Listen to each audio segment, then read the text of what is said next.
नंदी कैसे बने भगवान शिव की सवारी।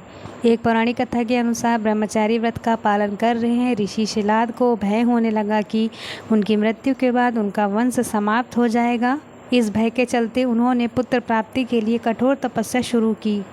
तपस्या से प्रसन्न होकर भगवान शिव ने शिलाद ऋषि को दर्शन दिए और वर मांगने को कहा। तब शिलाद ऋषि ने शिव से कहा कि उसे ऐसा पुत्र चाहिए जिसे मृत्यु न छू सके और उस पर आपकी कृपा बनी रहे। भगवान शिव ने उसे आशीर्वाद देते हुए कहा कि उसे ऐसे ही पुत्र की प्राप्ति होगी। अगले दिन ऋषि शिलाद एक खेत में गुजर रहे थे। उन्होंने देखा कि खेत में एक नवजात बच्चा पड़ा है। बच्चा काफ़ी सुंदर है और लुभावना था। उसने सोचा कि इतने प्यारे बच्चे को कौन छोड़कर चला गया। तब शिव जी की आवाज़ आई कि शिलाद, यही तुम्हारा पुत्र है।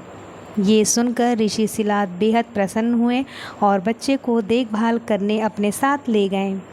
उस बच्चे का नाम नंदी रखा गया। एक बार ऋषि शिलाद के घर पे 2 सन्यासी पहुँचे।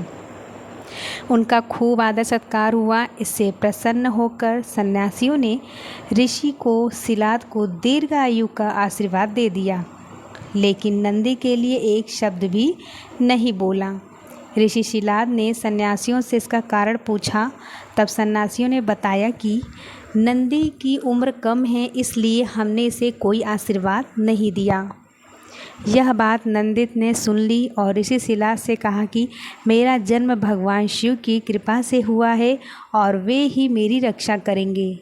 इसके बाद नंदी भगवान शिव की स्तुति करने लगे और कठोर तप किया। इससे प्रसन्न होकर भगवान शिव प्रकट हुए और नंदी को अपना प्रिय वाहन बना लिया। इसके बाद से भगवान शिव के साथ नंदी भी पूजा की जाने लगी।